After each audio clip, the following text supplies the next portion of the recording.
Hi, this is Sarah again from Equipping the Children, and today I want to talk to you about Noah. And no, I'm not talking about the quite controversial movie. I'm just talking about the Bible story and how we present that Bible story to children.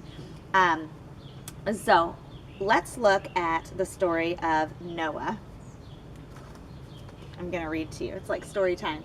God saw wickedness across the land and decided upon a mighty plan. He called Noah, so righteous and good, to build an ark from strong, hard wood.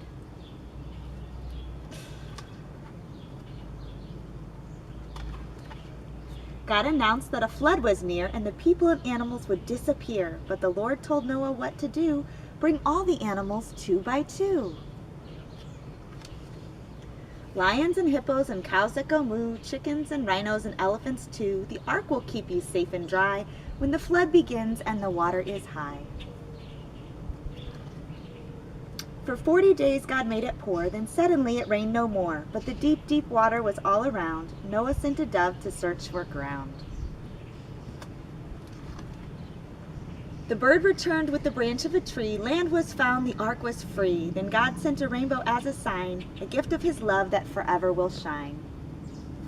Okay, so let's talk about this book. First of all, there's nothing inherently wrong with it. There's nothing that is inherently inaccurate, unlike a lot of other picture books. I've seen some Noah books where Noah is dragging the animals onto the ark. You know, the donkey is pulling and he's pulling on the rope trying to get them there. That's not what happened if we actually read the actual account. But there's nothing in here that's inherently inaccurate. There is, however, a lot of details that are left out, important details. And of course, there is a great focus in most Noah books on the animals, as if the whole point of the story was saving these animals. And look how cute they are. And he brought them 2 by 2, which is actually partly true, but the other animals he brought in pairs of 7. So that whole notion of 2 by 2 is only part of the truth. But let's look here. I've never for the life of me understood why Noah is a children's book and why pictures of the ark can be found splattered on nursery walls and on diaper bags. It's the end of the world and only 8 people survive. Noah is listening to the sounds of people dying all around him, and look at how happy he is the whole time. He is just so happy to be on the ark with all those animals, and who cares about the rest of the world?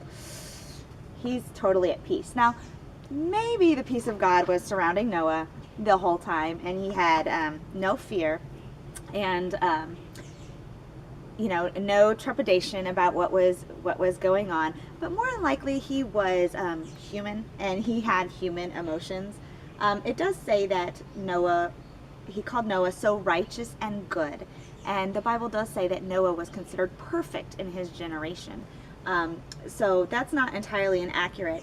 However, without a basis to go from, this can really put this man on a pedestal. We know that he did sin, that he was a human, and we know directly after the ark is the story of when he got drunk in the tent. So we know that he was not perfect in that sense, but God saw him and saw him as righteous and perfect in his generation.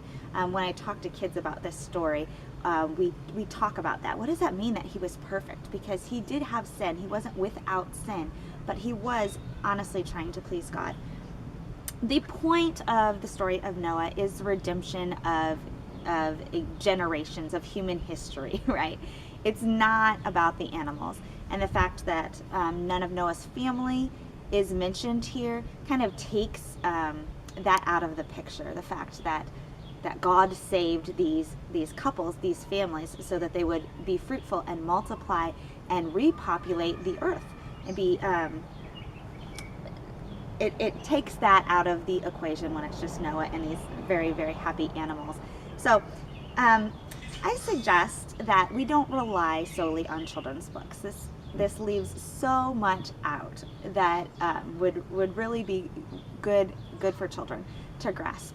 And so why don't we just open our Bibles and actually read the account of Noah and talk about it with our children.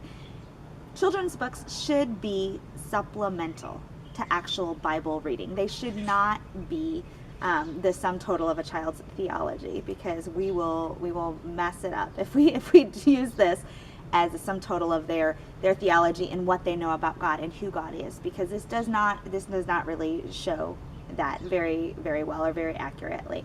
So why don't you check out my article, if you haven't already, on Christian books and movies, what are we teaching our children? And that will go into more of videos and children's books and what we should be looking for before we really give these to our children to digest. So thank you for visiting.